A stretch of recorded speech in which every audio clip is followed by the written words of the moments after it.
So last time we did a review on vector. Let's just quickly have a look on it. So we have u, v as vectors. We have alpha, beta as scalars. So we can do linear superposition. A equals to alpha u plus beta v, and it equals to this.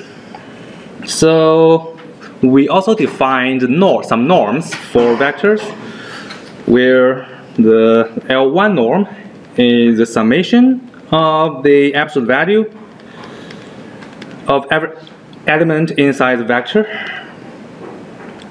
L2 norm is square root of the square of everything summed up. And let's do, what is the infinite norm? Yes, the largest. The infinite norm is the largest element, the absolute value of the largest, the largest absolute value of all the elements. Okay, this is what we have done last time. And okay, so you may or may not take a note on it, because I will publish this as a PDF file online on Canvas. So if you feel okay, I'm going to go to the next page. Let's call it vector 2.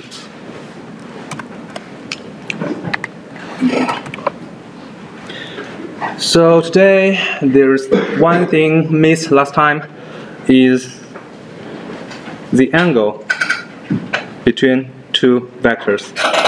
Let's suppose here we have vector u, and here we have a vector v.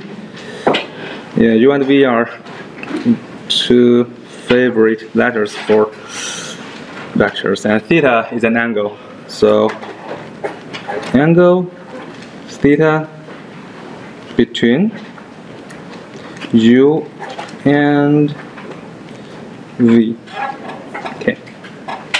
How do we calculate this? Last time, if you still remember, we have a thing called dot product.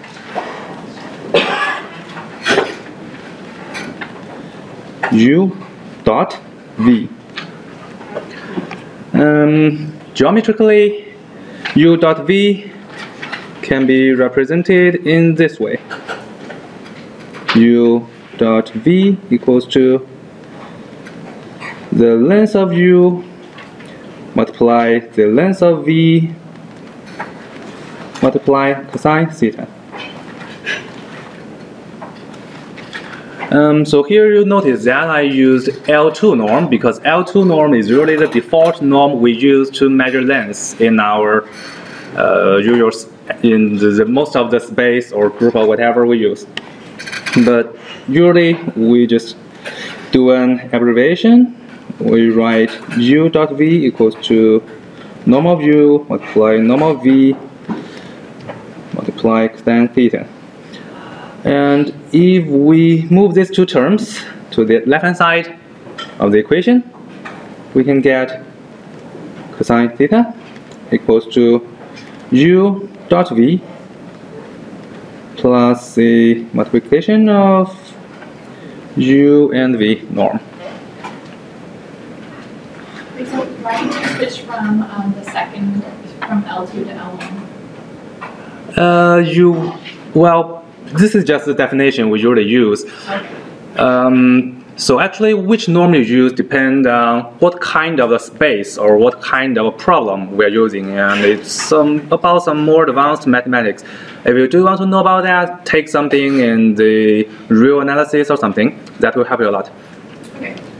Well, but it's in the future course, not this one. Thank you. Okay, very good question. And so from here, let me ask you one question. What will happen if u and v are perpendicular to each other? What is the angle between them? 90 degrees. Or what? If the u and v are perpendicular to each other. So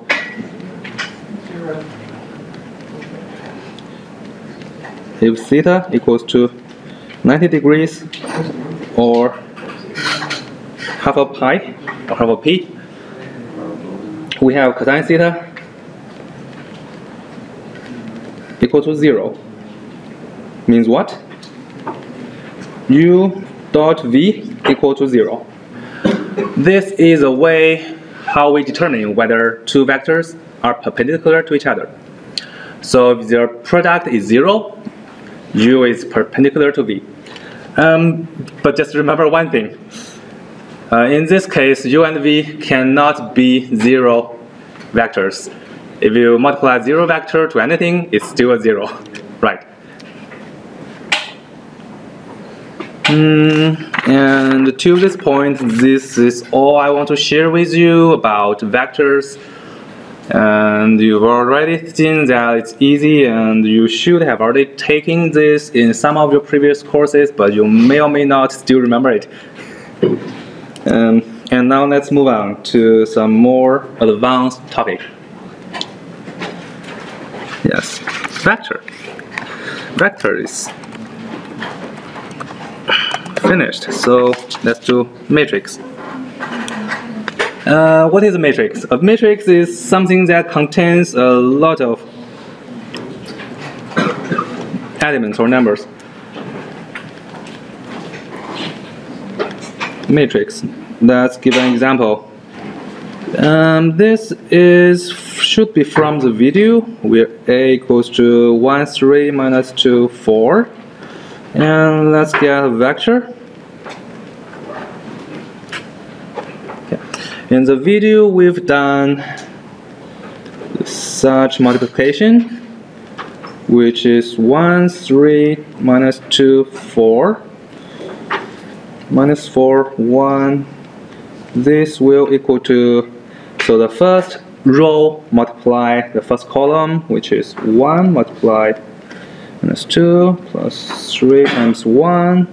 Here we have minus 2 times minus 2 plus 4 multiply 1.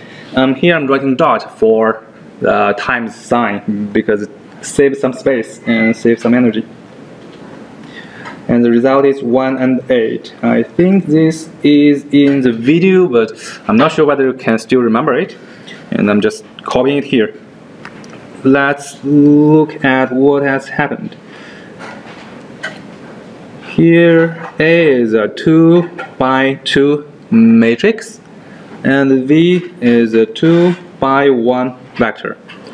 The first thing is the number of rows, and the second number marks the number of columns. Same here.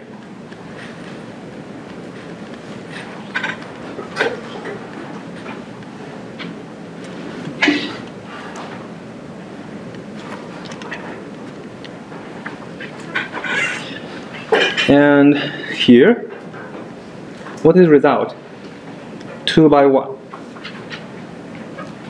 2 is a row number, and 1 is a column number. So here we can know that, we notice that we are multiplying a 2 by 2 matrix to a 2 by 1 vector, and the result is a 2 by 1 vector. So where do we get this 2 and where do we get this 1? First, to do a multiplication between any matrices or vectors or whatever, the column of the first thing appeared in this multiplication should equal to the row of the thing being multiplied, which means these two numbers have to be the same. And then the outer numbers determine how many rows and how many columns we will have in our final result. This is maybe one reason why we also call the dot product the inner product.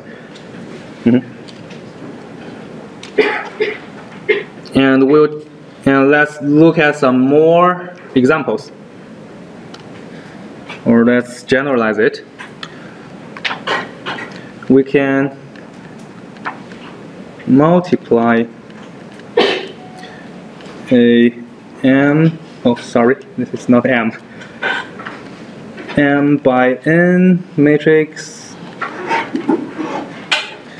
to a P by Q matrix if and only if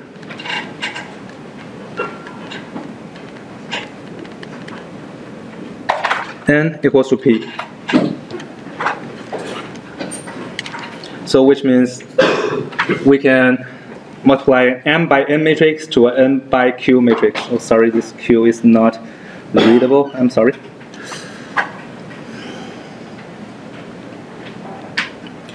And so if we have a matrix operation of C equals to A multiply B, where A is a M by N matrix and B is an N by Q matrix, what's the size of our C?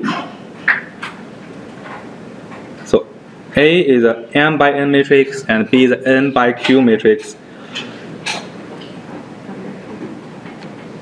So the M and the Q will determine the size of C. So C is the M by Q matrix.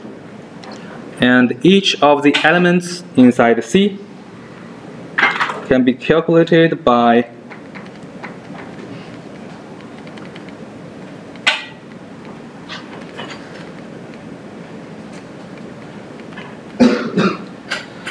notice we have a comma here, which means the element on the ith row and kth column in matrix A multiply the element and the kth column and the jth row in matrix B. You multiply them together, and for each k, you calculate this product. You sum up them. You just calculate the summation, and this is your new element at the ith row and kth, ith row and jth column in your new matrix C. We can try to perform this here. So let's see. This is the I equals to 1 and j equals to 1. So this is the first row and the first column in our result C. So the first row, and so let's do I equals to 1, k equals to 1, A11 is 1 here. And what about B11? B11 is -2, so 1 multiplied -2. And then what? Let k equals to 2. So A12 is 3. We have 3 here. And then B21 is 1. So we have 1 here. That is how we did this in the calculation. Yeah. Now let's do more exercises. Yeah, this part is a review on your linear algebra, so it may be boring, but for those who has already forgot about it, this is a very good chance for you to remember everything. Let's do more practice.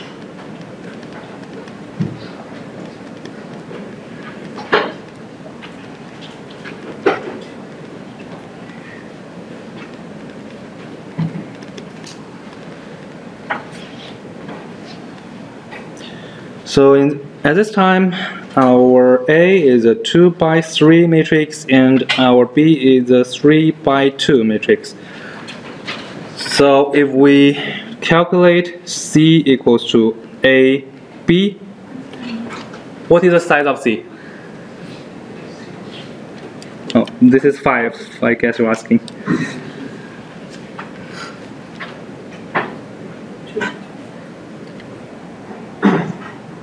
-0 right over -0.5.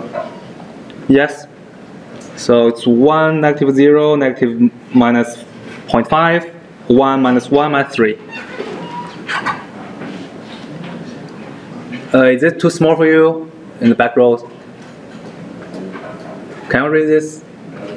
That's good, okay. So what's the size of C? 2 by 2? Yes, 2 by 2. So let's perform what we mentioned on the last page. So C11 equals to what? equal to -1 multiply 1 plus 2 times minus -0.5 plus 2 times minus 0.5, and no, this is minus 0.5, sorry. Okay.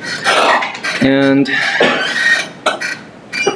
this equals to -3, and C1, 2 equals to -1, 1 plus 2 multiply -1 plus 2 times -3.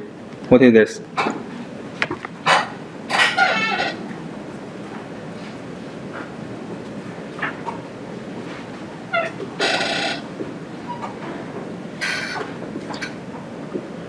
This is -9.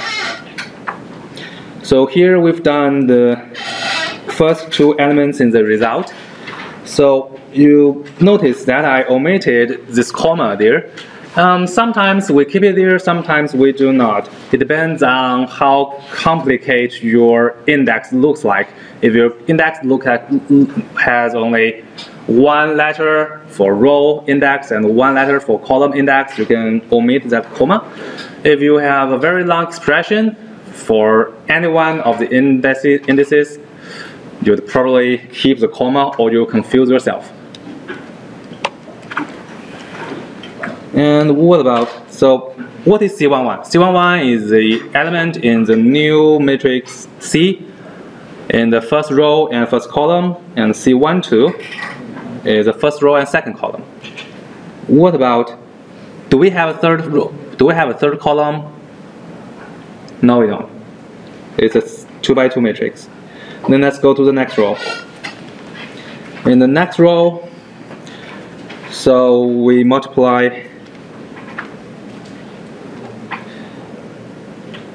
the second row of A to each column of B. So what is the first element in the second?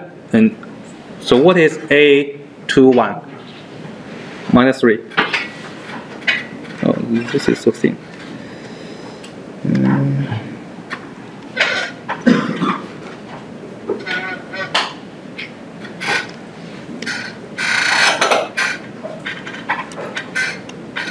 So A21 -3 and B11 is 1. Then A22 is -2. What is B12? B21? -0.5 plus A31. A23 is 1 times B31 is -0.5. This is how many? -2.5. And then we can also get the last element.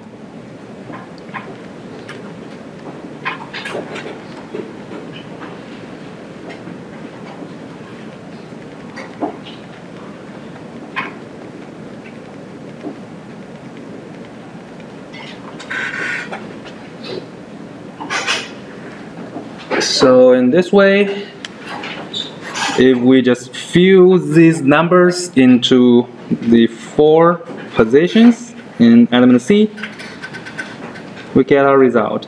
C11, first row, first column. C12, first row, second column. C21 is the second row, first column.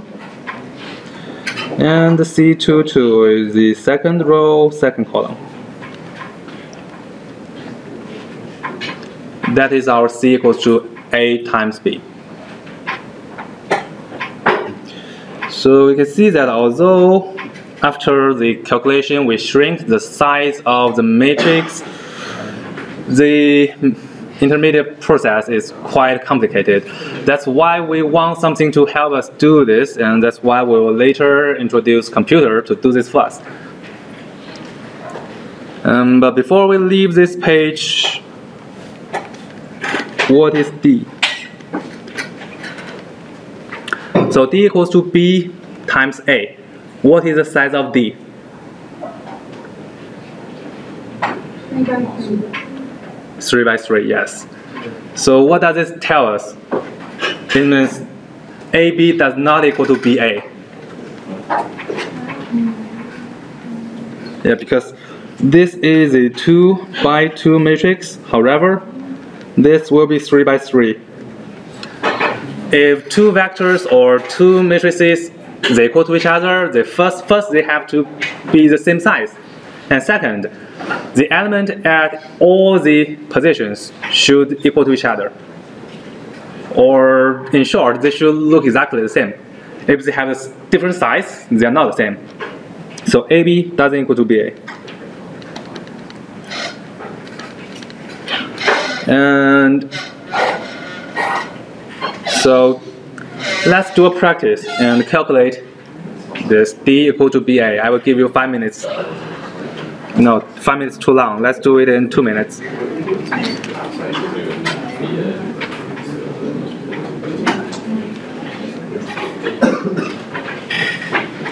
I'm going to write it here, but please try to write it down yourself.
Okay, seems a lot of you have finished. Let's wait for another half a minute.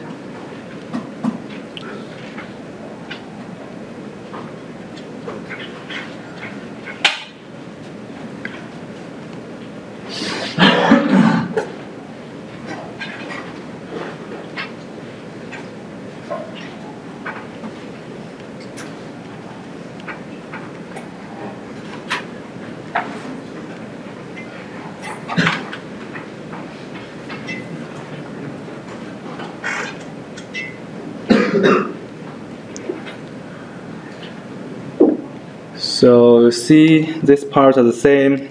So this is basic structure and pattern. You will later notice, and if you can't remember,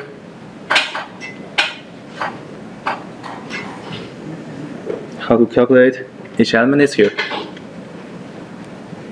Cij equals to a summation of Aik and Bkj.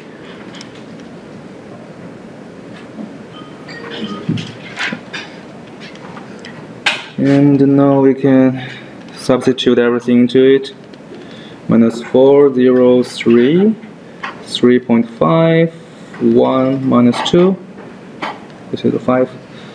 9.5, 5, -4.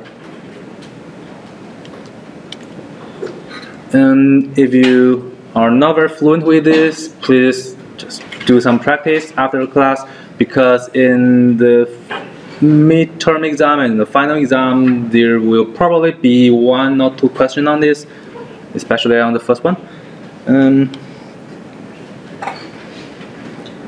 Because they are just some very basic operations. Okay.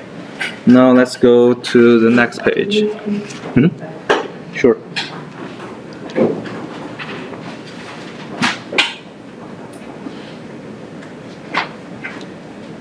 So if we look at the part I've circled, this is the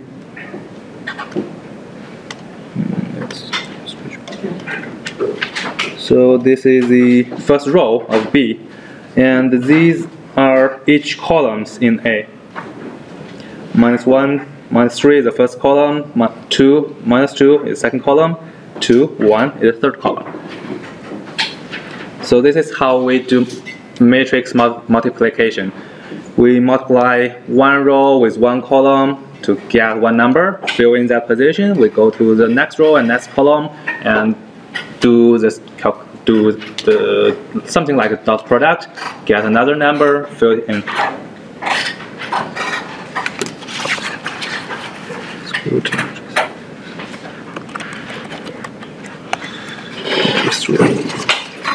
So in last page we learned that AB doesn't equal to BA, and I do want to show you some special matrices.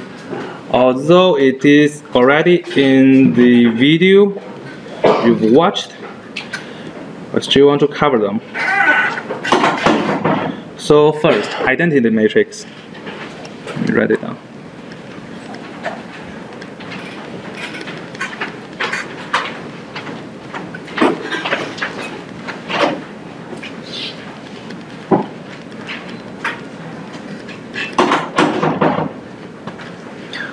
So identity matrix means, oh sorry, I should write this down first.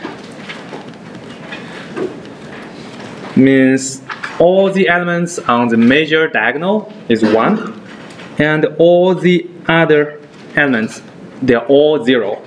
The major diagonal, so first I should be a square matrix. And in a square matrix, the major diagonal means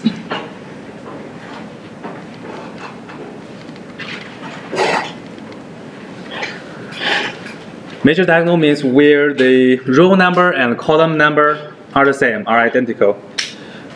So we have I11 equals 1, I22 equals to 2, I33 equals to 3, I44 equals to 4. And anything like I12, I13, I54, that when our row number and column number are not the same, the element is 0. This is called identity matrix. Sometimes it's also called unit matrix. They're the same. We call them unit matrix because if you multiply 1 to any number, you get a number. If you multiply I to any matrix, you get that matrix. That's why we also call it unit number, unit matrix. And then, if the elements on the major diagonal is not 1, it is still a diagonal matrix.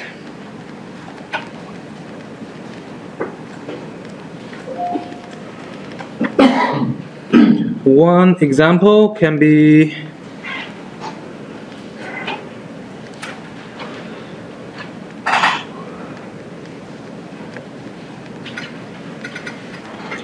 this is a diagonal matrix where the elements on the major diagonal are 1 and 2. Let's test this with some matrix, let's say 1, 2, 3, 4. And see what it does if we multiply this diagonal matrix to whatever matrix. What is dA? So the first element in dA is first row multiply first column. First row is 1, 0. First column is 1, 3. So it is 1 because it's 1 times 1 plus 0 times 3, so it's 1. And then what is the element on the first row and second column? It's 1, 0 multiply 2, 4. So still 1 multiply 2 and 0 times 4. So it's 2. And what about the one on the second row and the first column? Second row is 0, 2. First column in A is 1, 3. So 0 times 1 plus 2 times 3, so it's 6. What about this? It's 8. If you compare dA with A, we can see that the first row is still the same thing, but second row is 2 times that of A. And the reason is here. So if you multiply diagonal matrix to a matrix, you are stretching that matrix in each dimension. Here, if you put D on the left hand side of A, you are stretching each row with a different factor. Let's try if we put D on the other side. So the first row of A multiply the first column of D. First row is 1, 2, first column is 1, 0. So 1 times 1 plus 2 times 0 is 1. And then here, 1, 2 multiply 0, 2 is 4. 3, 4 multiply 1, 0 is 3. 3, 4 multiply 0, 2 is 8. We can see that the first row are the same, but the first column are the same. But the second column is multiplied by 2. This means that if you multiply a diagonal matrix from the right hand side to a matrix, you are going to stretch each column. Well, this may be useful when you are doing your research or study in the future, but not that important in this course because you can always do it by yourself, right? It's easy. You don't need to remember it. And then, symmetric matrix.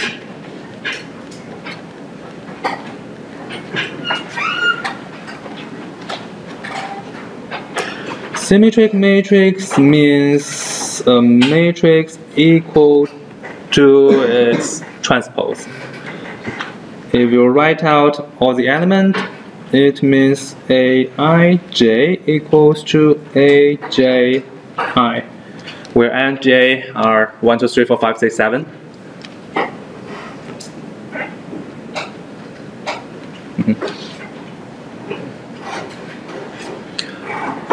So, since we have symmetric matrix, we can also have anti-symmetric matrix, and we usually call them skew symmetric.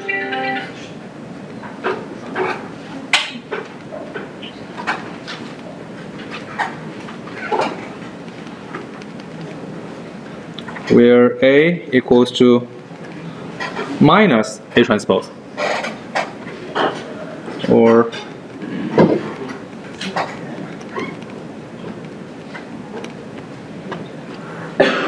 minus.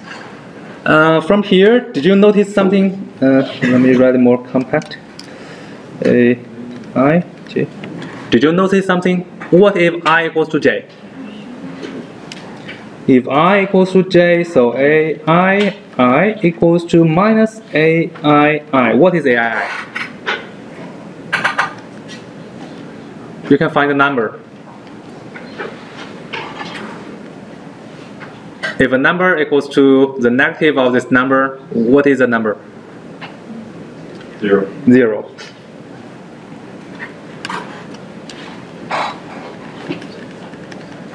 So in a skew symmetric matrix, everything in the major diagonal is 0.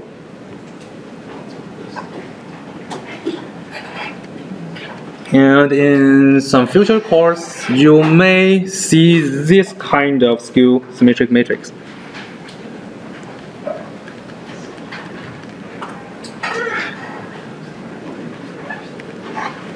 Since we still have time, I just want to mention this. So for example, if you have a vector of u equals to 1, 0, theta equals to, let's rotate it at an angle 45 degrees. The rotation matrix will look like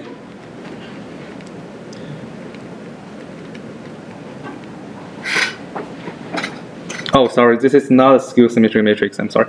But still, let me introduce this to you.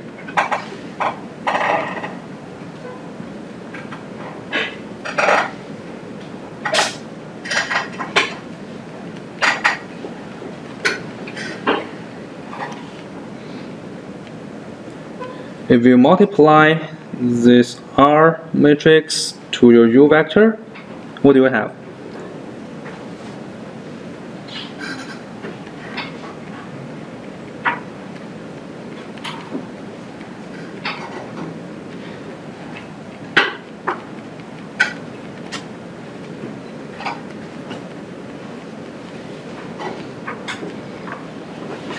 Let's draw it down and see whether we have rotated it successfully.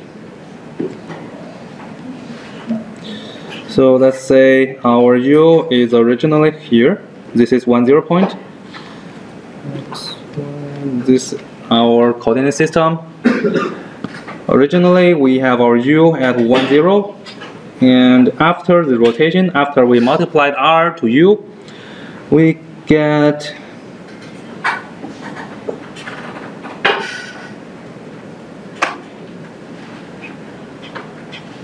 square root of 2 over 2, square root of 2 over 2. What is this? This angle happens to be 45 degrees, or P over 4. This is how we do rotation. Yeah. So let's go to the next page. So have you finished this?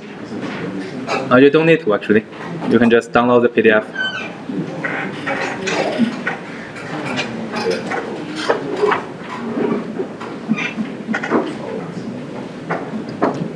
So let's move on.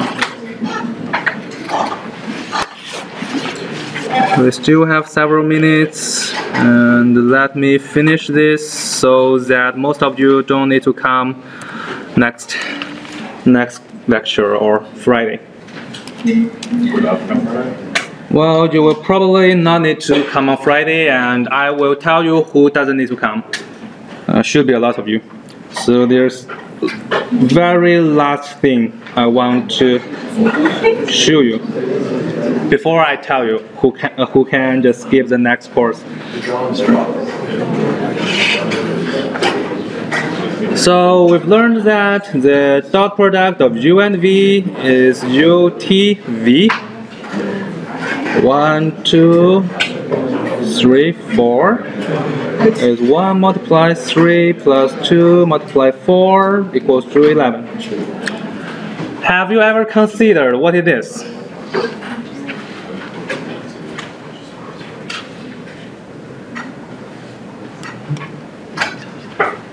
So U multiply transpose of V.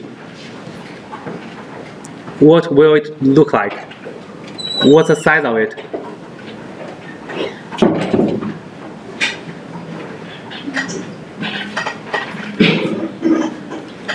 U is 2 by 1, V is 2 by 1. What is V transpose? This is 1 by 2.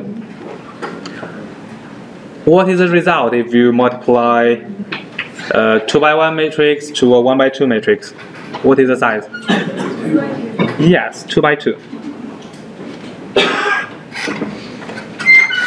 This equals to 1, 2, and 3, 4. First row multiply the first column is 3. First row, the second column is 4. And then second row, first column, 2, 3, 6. And the second row, second column, 2, 4. It's 8.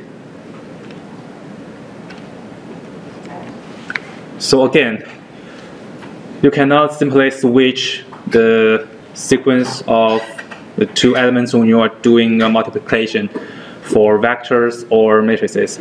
Actually, vector is a kind of matrix, right? It has 1 in one of its dimensions. It's either n by 1 or 1 by n. A matrix is n by n. That's the only difference. Okay, so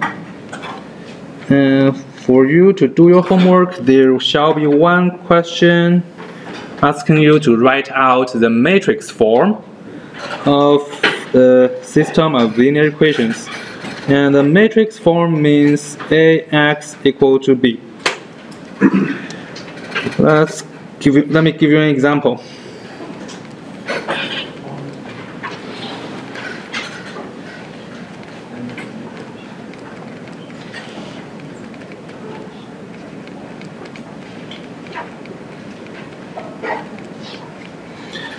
If you write this into